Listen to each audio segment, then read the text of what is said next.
Hello everyone and welcome to this CECAN webinar. My name is Pete Barbert-Johnson. I'm a researcher at the University of Surrey, part of CECAN. Today we're very lucky to have Luke Craven from the University of New South Wales, Canberra, to talk to us about his system effects methodology.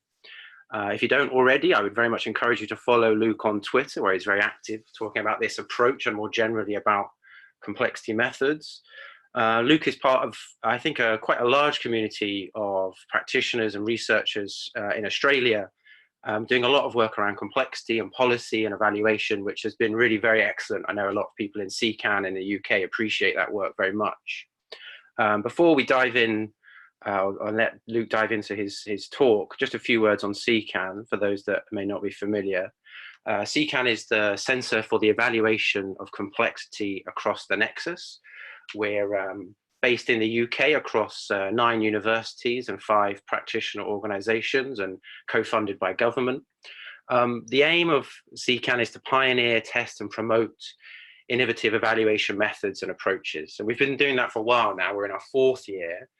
So hopefully we have built up a bit of steam. We've got into our stride now, and there's quite a lot of material on our website, cecan.ac.uk. So do have a look there and get in touch if anything sounds interesting. So Luke is going to talk for about 45 minutes. Hopefully you'll be able to see his slides, and then we'll have a Q&A discussion at the end. We'll have about 15 minutes, which should finish on the hour, 10 a.m. UK time. Very importantly, for that Q&A, we need you to send in any questions you have. So hopefully on the browser panel or the pop-up box you had when you opened Zoom webinar, you should see a button to put in questions or a panel to put in questions. So please, please, please, as we're going through, as Luke's talking, if things are unclear or you have more clarifications or you just have further questions, type those in and then we can do those at the end. Okay, so without further ado, I'll hand over to Luke now.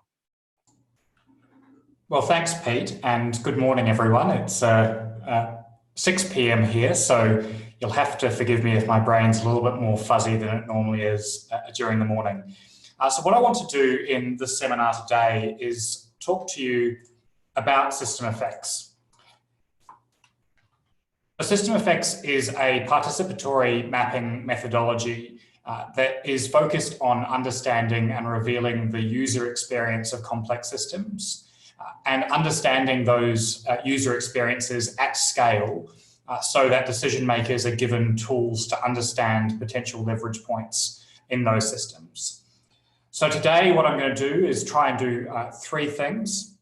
Talk very, very briefly about where system effects fits in kind of the systems methodology and the participatory systems mapping field and why I think it's unique and valuable. I'll talk in a little bit more detail then about the methodology, which might be a little bit tedious at times, but I think it's important to understand where this comes from and kind of the logic and rationale behind the different steps in the process.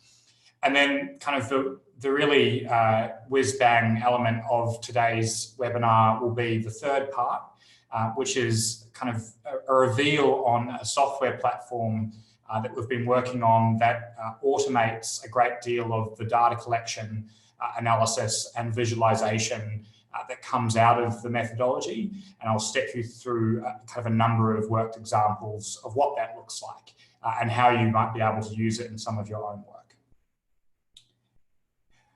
So for those of you that aren't familiar with systems thinking or systems mapping, this is a slide that I often like to show students to really, I think, clearly make the distinction between more traditional forms of analysis where we're interested in breaking down something that we know is systemic and holistic as a problem, but we think it's important to understand that problem with its individual parts. Systems thinking, by contrast, is interested in more often focusing on the connections in a system, recognizing that those different elements in a system interact.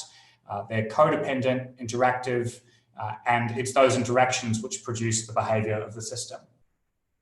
So very commonly when people talk about systems thinking, particularly in a UK context, They show this map, this causal loop diagram or systems map, which is the foresight obesity diagram, which was a map generated by the National Obesity Observatory in the UK in 2007 to try and conceptualize all of the different causes and consequences of obesity at the population level, and to really clearly demonstrate that distinction between traditional analytic thinking and systems thinking.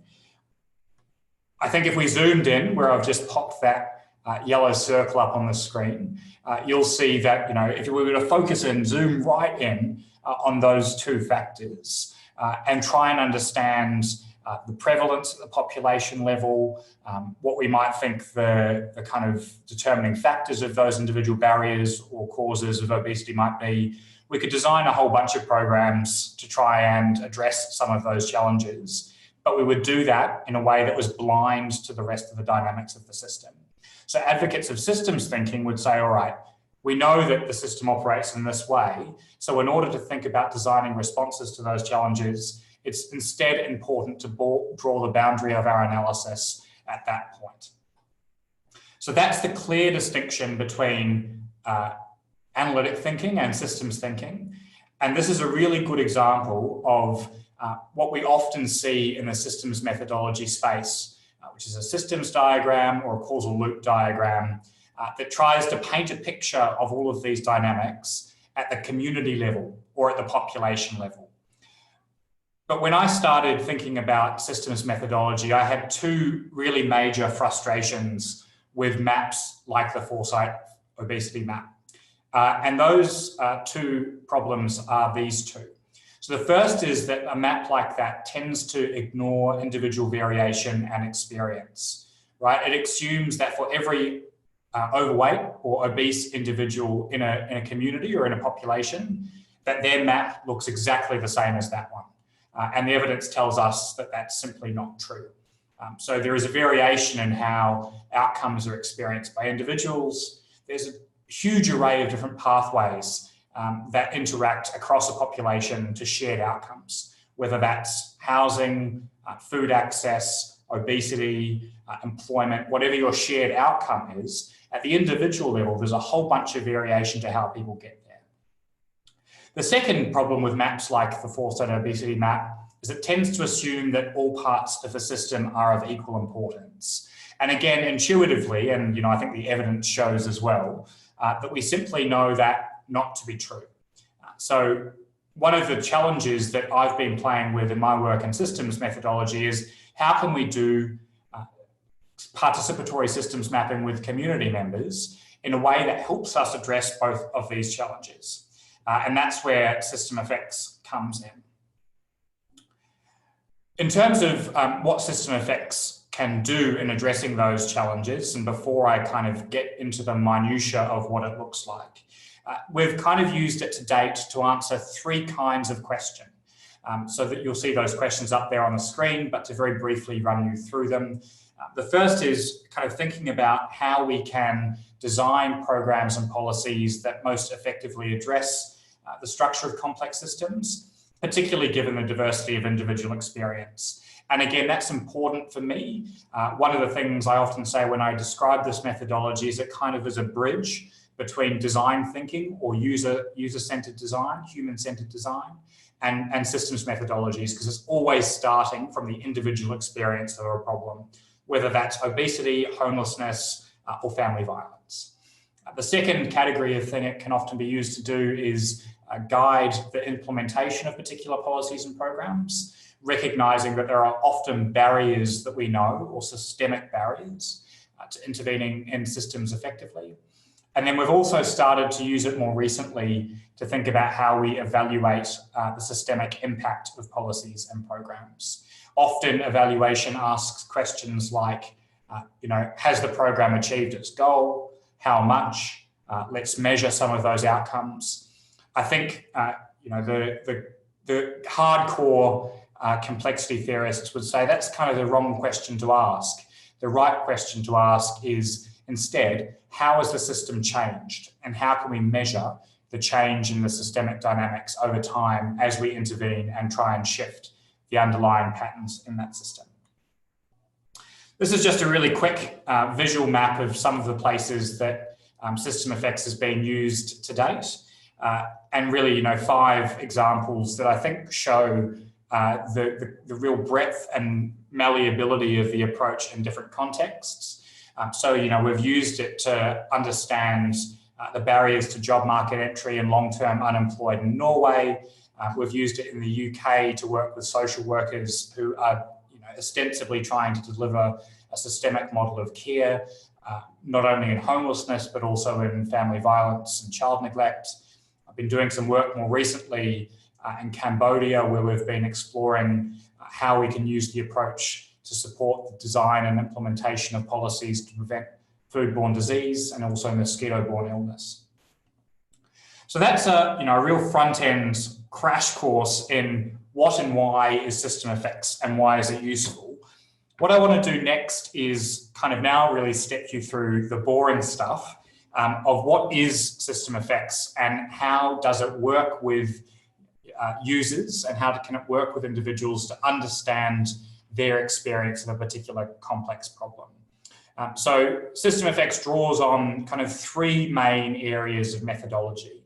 So the first is soft systems methodology, which is kind of another way of saying participatory mapping with individuals. Fuzzy cognitive mapping, which is a methodology that enables us to understand the structure of those mental models that we're getting from individuals and their experience of a system. And it also draws on graph theory, which some of you might be familiar with if you know or use social network analysis. To understand social networks, essentially what system effects does is use the toolbox of social network analysis and graph theory to ask questions about causal networks and kind of develops a range of heuristics that enable us to pinpoint really interesting parts of the system for interventions. And to date, we've kind of used it to focus on 3 different types of question. Questions focused around impacts, so systemic impacts. Questions focused around systemic barriers, so that might be barriers to employment, barriers to food access, or questions focused around enablers. So those are questions focused on things like, what do you think helps you live a good life or helps you be healthy? The other way of framing that is, and I'll show you a little bit of this in a minute, you can think about it as the difference between upstream and downstream impacts from a particular research question that you might be interested in asking of a particular population.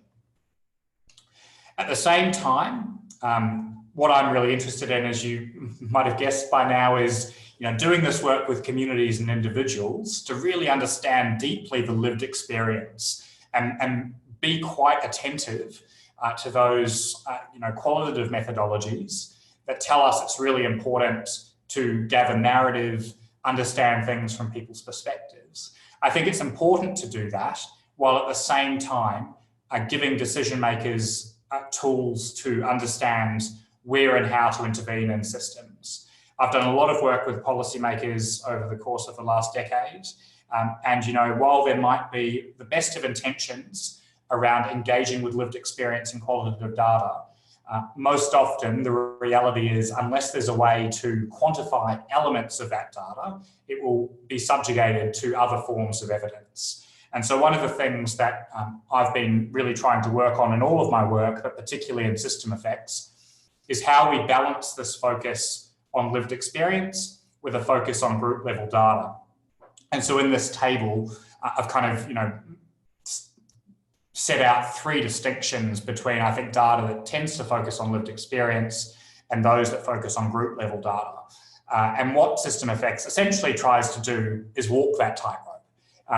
It might not always get it right 100% of the time, but I'm biased. I think it does a far better job of a lot of methodologies out there of not only working with individuals to understand their experience, but using that information in a way that gives decision makers tools that can actually help them design and implement policy. So what does that then all look like in practice? So this is an example participant mental model or soft systems diagram. I've just kept this one really minimal for the sake of description, but this is asking the research question of an individual, why do you struggle to access good food? Or what are the barriers that you face in putting good food on the table? When I did this work way back and was developing this methodology, I was really frustrated that even when you approached individuals with a very systemic mindset and would ask them that question in a standard interview, they would never be able to paint for you the full systemic picture because of one of three cognitive biases. So the first cognitive bias is that our brains, when we are asked a question about barriers, goes to the most important barriers, or those barriers that we perceive to be the largest. So it might be something around income or geography.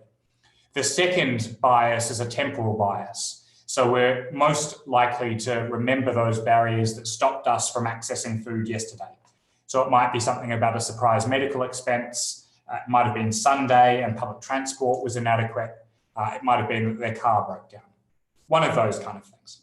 Or the third category is that they'll use the interview as an opportunity to complain about a government program or a service provider.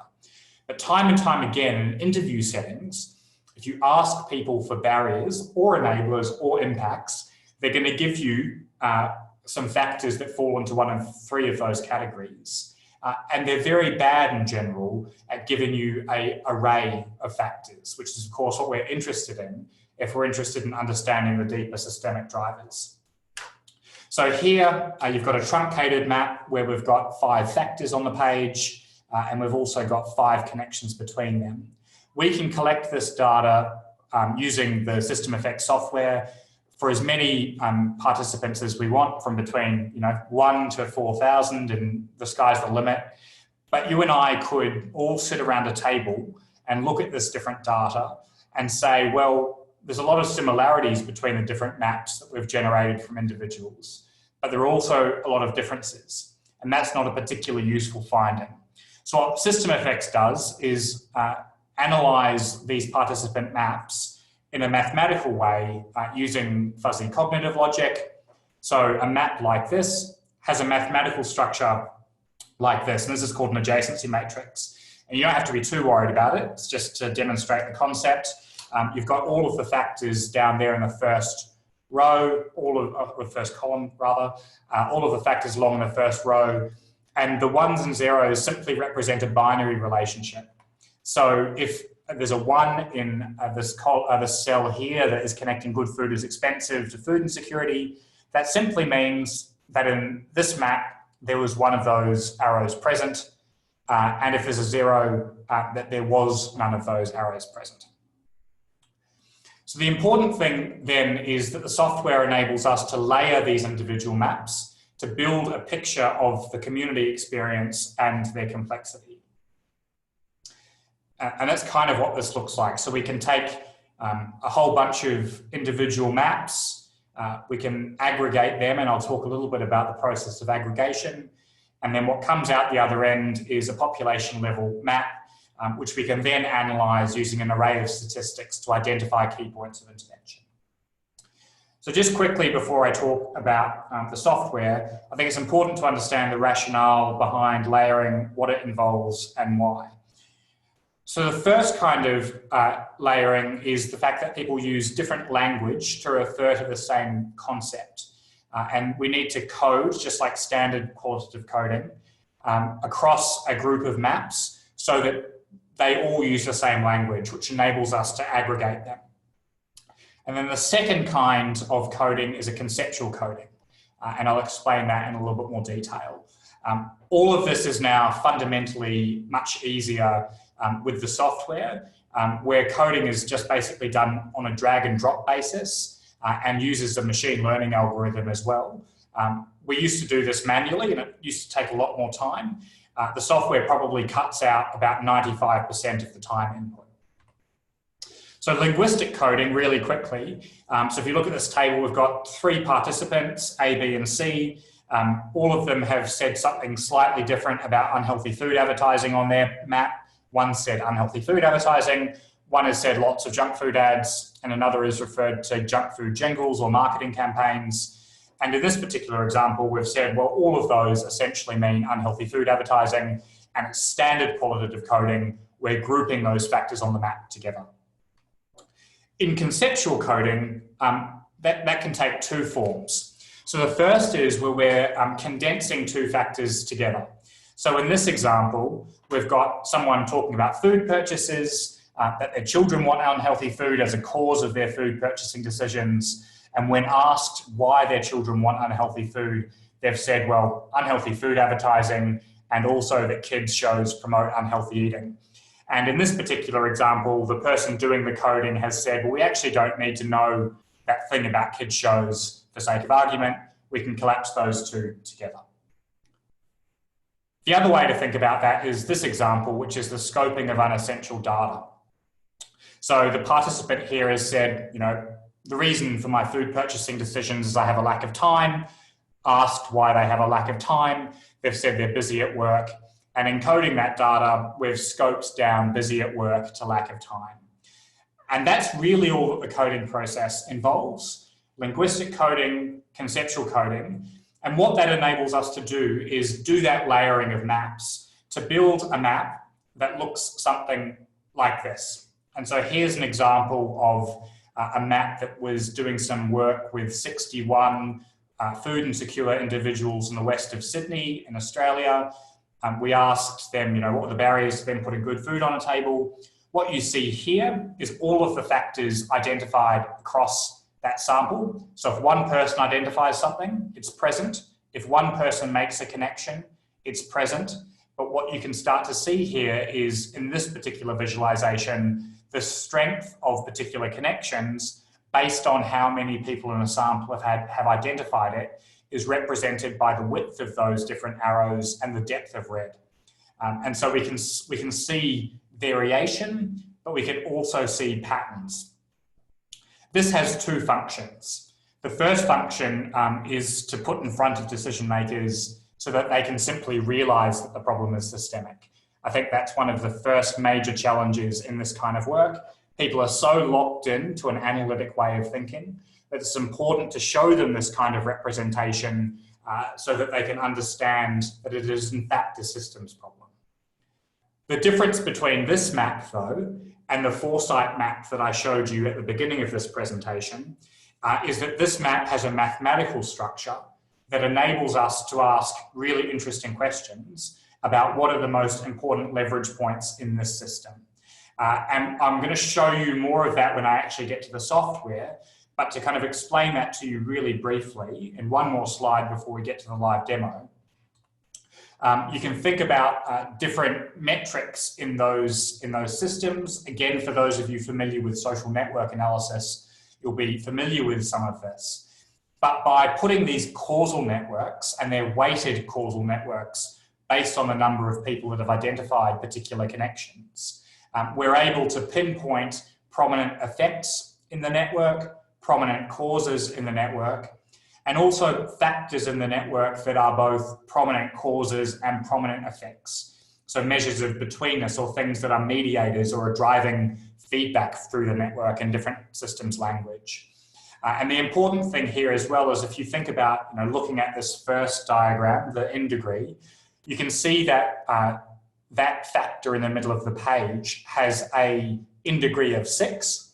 It has 6 arrows pointing to it. But if we can imagine that one of those arrows has been identified by 50 people in a sample, and the other 5 have only been identified by 1, we can say that that factor has an n degree of 6, an absolute n degree of 6, but a weighted n degree of 55. And so that also enables us to use these statistics in a whole bunch of really exciting ways. So what I want to do now for the next 20 minutes is walk you through the data collection, data analysis, and data visualization components of the System Effects software platform that we've developed to take all of this logic and make it much more user-friendly and accessible. So the first thing I want to show you is a System Effects survey tool. So you'll see here that it runs through a web platform. It can also run on a tablet or on a phone. And what we've done is we've shifted the logic of doing systems mapping to make it a survey.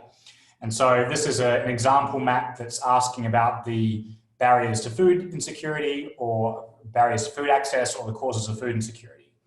And to run you through, you click begin, and it will ask you the question, all right, what barriers do you face in accessing affordable food? And you might say no income, no time, live far from the shops.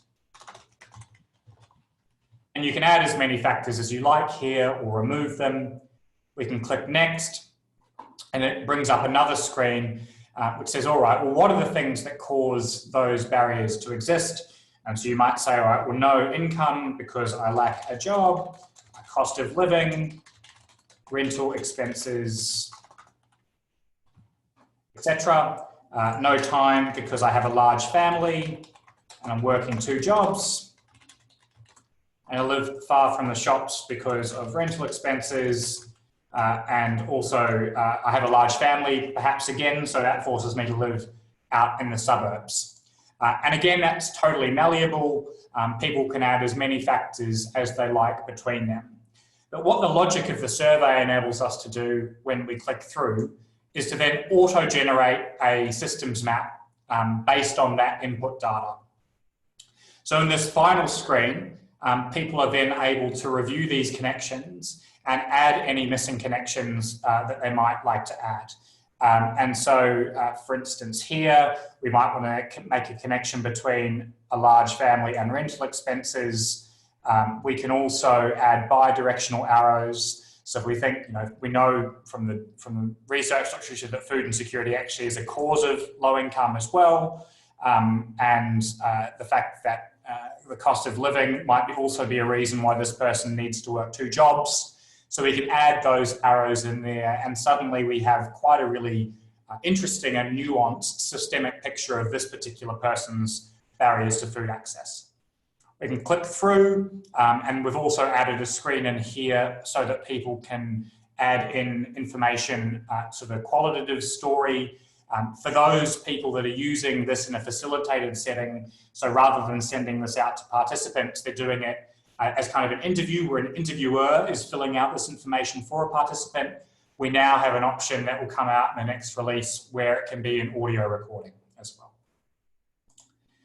We can go through and submit the response, and that response is now saved in the back end of the system. So that is the data collection platform. People can still collect data offline using standard participatory systems mapping and still use the system to analyze it. And I'll step you through that in a second as well. It's also possible to do a mix. So to collect some data online, some data offline, but mix it together in the coding melting pot. The next thing I want to show you is the front end and what that looks like and how we can design different surveys based on different research questions and different needs of particular organizations using system effects. So I'll show you that one that I just ran you through, which is the causes of food insecurity down here. And so in the edit pane, which is literally all that you need to fill in to create a survey, you can see these different fields and all of them are customizable. So this is just the name of the survey, the focus, which is what we call the center of the map. So in this case, food insecurity. And then you can either select whether you want your survey to look at barriers, or what we call upstream causes, or downstream impacts or effects. And obviously that depends on your particular research question or design. We then have the ability to shape the introduction, to shape the first prompt that people see when they access the system, the second prompt, the prompt for collecting that more narrative data, and also the thank you note. So as you can see, really it's quite malleable. The logic is the same for whatever kind of research question you have. And it's just really working to shape the particular questions that enable you to understand the way that these systems are impacting people. What I now want to do is show you what the back end looks like and what the coding and analysis platform looks like, and kind of connect some of that logic stuff that I told you in the first bit of the presentation to now what the software can do for us. So this is the back end of the software. This is the front page. I'll show you this in a second. But this is the response tab. So in this tab, you can see all of the responses that have been given to a particular survey. So down here, we can see the thing or the response that was submitted by this particular user with all of the different user-generated labels. All of these user-generated labels are down here. A tick means that this particular value has been recoded, and I'll show you the recoding in a second, to geographic isolation. So the coder has made a choice to recode this particular value to this particular value. And across simply means that this value has not been coded yet. Down here, when values are recoded, you can start to see the different connections that exist in this particular response. So geographic isolation to food insecurity, cost of living to food insecurity, lack of time for food prep to food insecurity.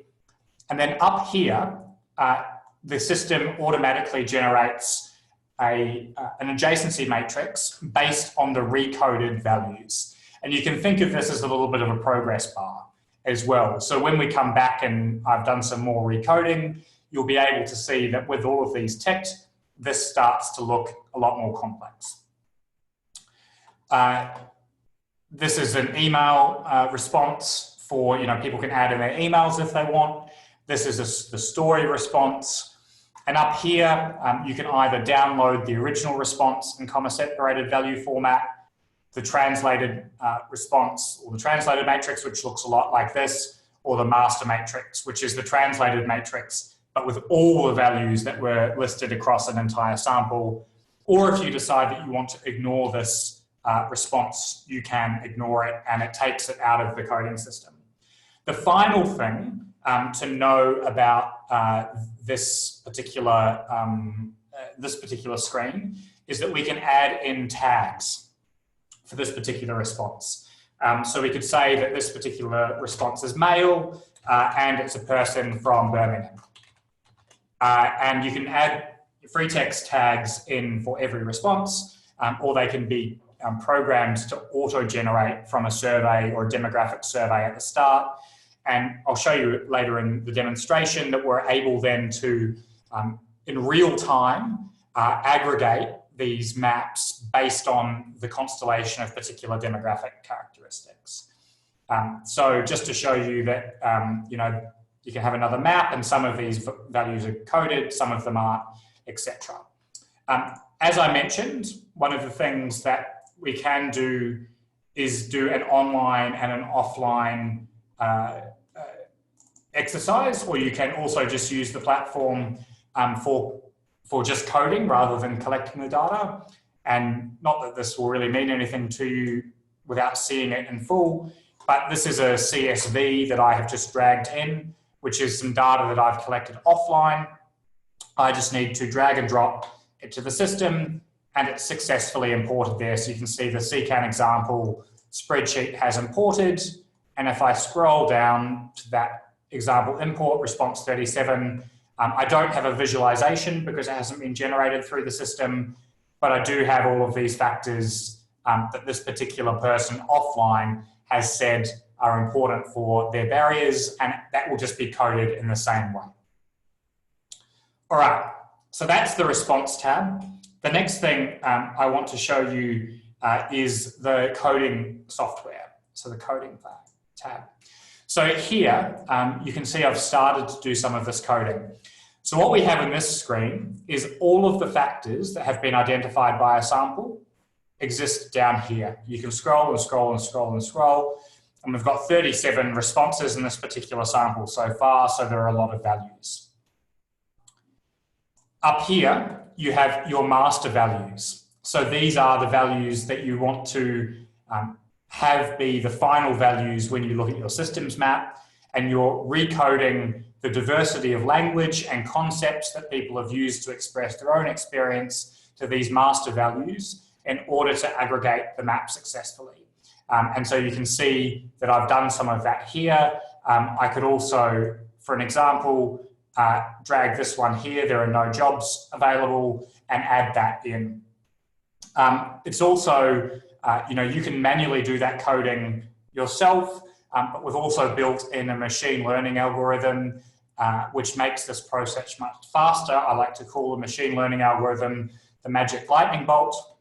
So if I click on the magic lightning bolt for geographic isolation, you can see the software has said, all right, well, based on this particular language, I think all of these are likely to be similar to these other factors that we have there. Similarly, food is expensive, and this is a great example, right? We've got all of this, and we can maybe even co-junk food is cheaper in there if we wanted to. We could say lack of time, food preparation. An example, we've got all of these here. Don't own a car. We've got another one there. So you can just see, even then, the coding process now is much easier because of this drag and drop interface, but also because the system learns with this machine learning algorithm and can automatically pull in similar matches to those matches that you have identified. It updates in real time. So if you made a mistake or you thought that you want to add more depth of nuance, we can actually say here that lack of time to cook is different from lack of time. So we can take lack of time for preparation down here, and we can just say, I have a busy life up in there. And so you can see that this is a really user-friendly way to code this really rich qualitative data. We could also put this in here and change this to issues with transport rather than splitting out car and transport, and again, delete that value, and it just simply deletes. The other thing that we can do here is explore the diversity of connections to individual factors. So if I'm to right-click on this particular value and click Review References, you can see that so far in the coding process, there's a link between food is expensive and food insecurity, and the fact that this particular population lacks a job and food is expensive. We could click on I don't have a car here and review those references, and that's the particular systems connection that we can see here. Or we could find I spend a lot of money on bills, which is a good one. And you can see that there's actually quite a diversity of connections already. So I spend a lot of money on bills to food insecurity. Electricity is getting more expensive. I have a large family, so I spend a lot of money on bills. So this is an example of a work in progress. What I want to show you is a fully coded map now so that you can see what that looks like. So bear with me while I bring that up. So this is an exercise that we've been doing in Brisbane, in Australia, to understand the barriers to health and well-being in culturally and linguistically diverse communities. You can see that we had 72 responses for this particular piece of work, that we've coded 60 values, and that we've moved all of these functions in here. What that then does is helps us generate a master matrix, which, if you can remember back to the matrix that I showed you in the PowerPoint as an example, helps us explore the connections between different factors. And so in this map, this factor here, chronic disease and poor health, in connection to being unwell, 38 people in that sample have identified that, whereas the connection here between chronic disease and poor health and stress and anxiety is identified by 6 people, and all the way down here, if I can get it to work, lack of sleep is identified by 4 people as connected to fatigue. We can also, as I mentioned, filter these in real time based on demographic characteristics. So in this particular map, I can filter by chronic disease type and ethnicity. So as a really basic example, I can filter there for the Vietnamese population, if I can get it to work for you. So let's do that properly again.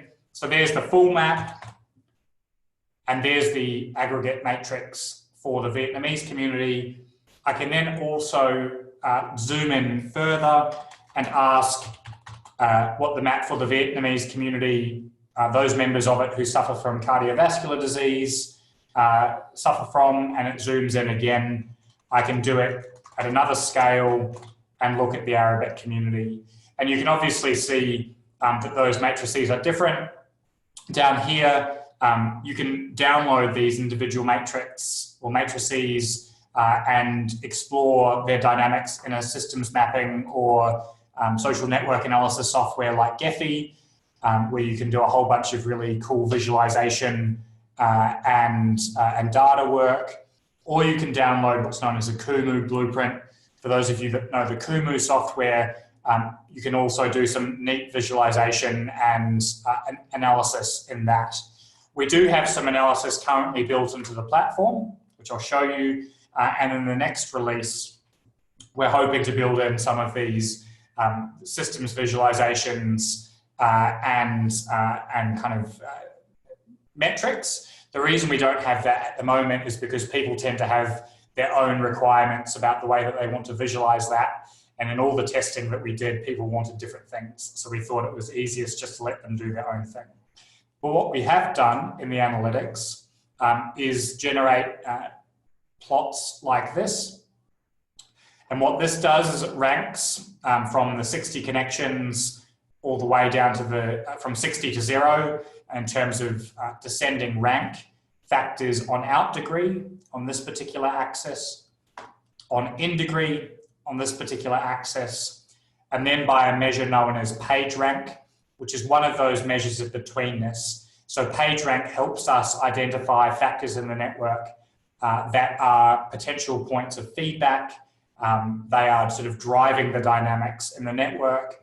If you think about what a system looks like and imagine reaching into a system to remove one of these factors up the top here in this particular sample that is driving some of these particular issues, that would fundamentally change the structure of that system.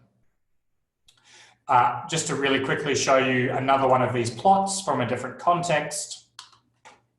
This is a plot here around the consequences of foodborne illness. So you can see there are a lot less factors that were identified in this particular example, only 22 factors, but we can see that we've got factors up in the top corner here that are both high on measures of in degree and out degree, and some factors lower down the map that might not immediately seem to be important, but are nonetheless actually the most important factor here in thinking about what the most important impacts or consequences through the system are. So very unusually, I have managed to speak to time.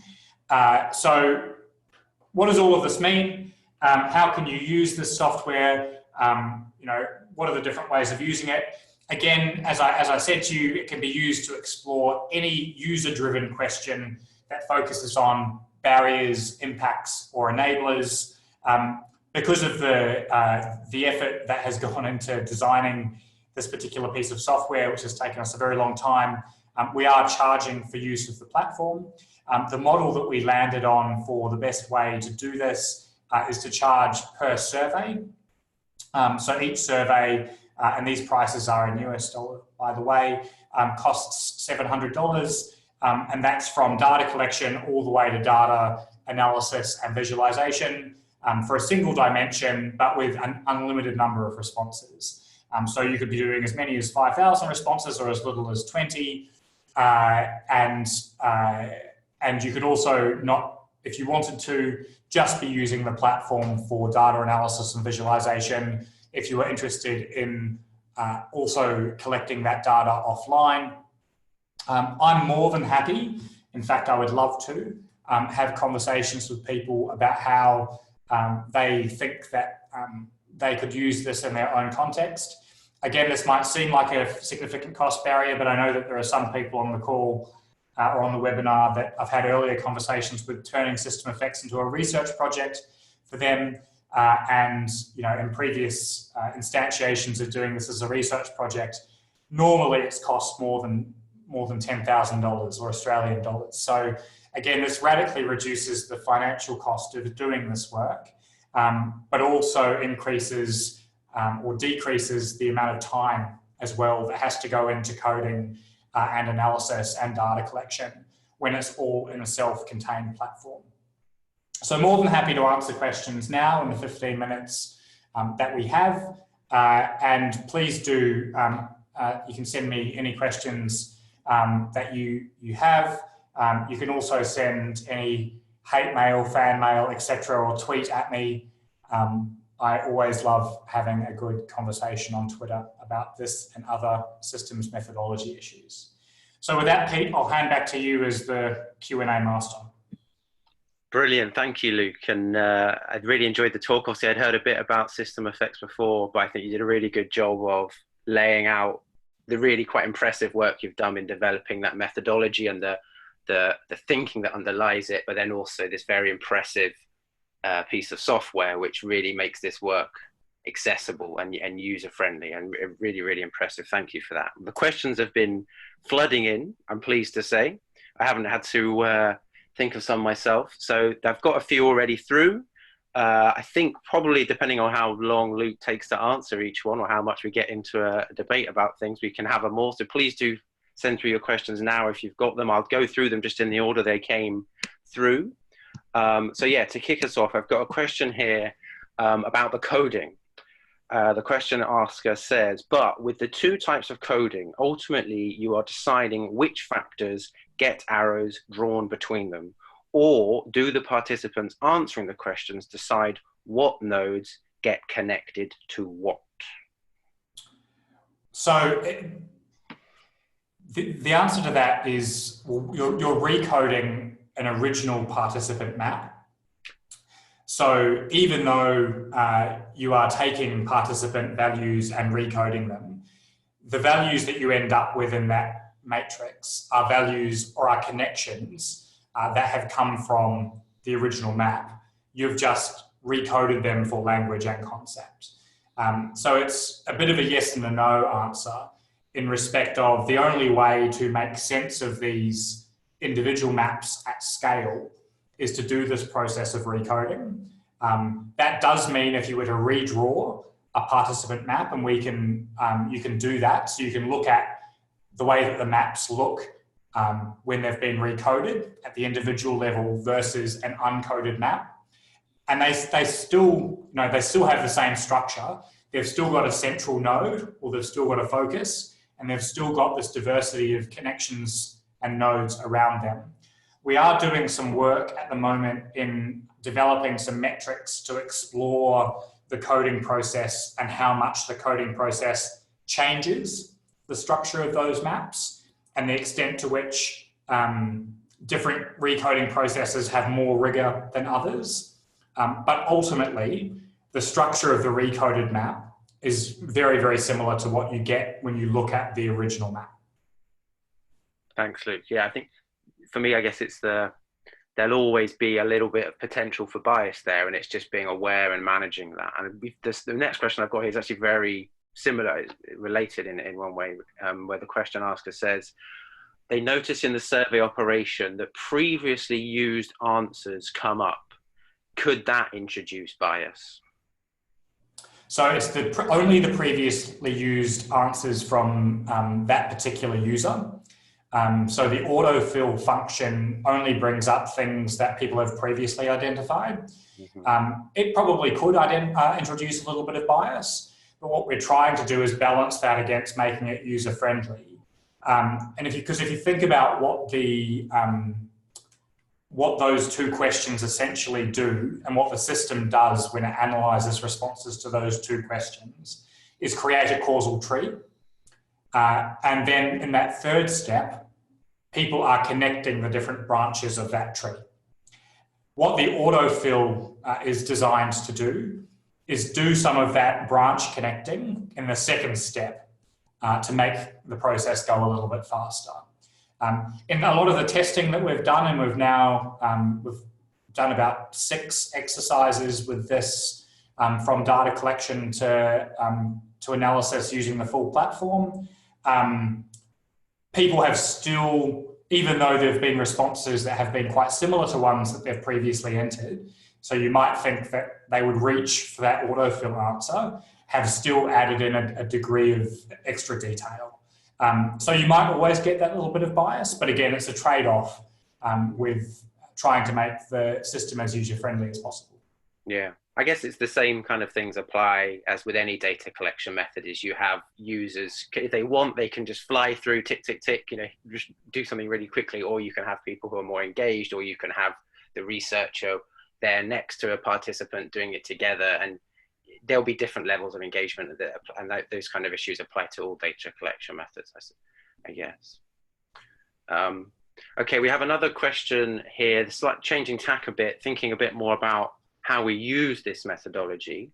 The question asker says, rather than a method in itself, could systems thinking or systems effects be useful as part of a methodology, i.e. to guide case study selection for research that aims to provide generalizable policy findings? That's a great question. I mean, I'm selling a software platform, so of course I'm going to say yes. Look, I think yes, it can. And so let me answer that question in two ways. The first is actually to talk about how, obviously it's a standalone method, but it also plugs into broader methodologies, and particularly a lot of the work that we've been doing in Australia has been using it as one method in a suite of approaches and kind of collective impact projects or place-based systems change projects, where we use it as a way to collect user-focused data and then use that data and the insights as a platform for, co-design of interventions, etc. So it's entirely malleable and can be suited to different contexts.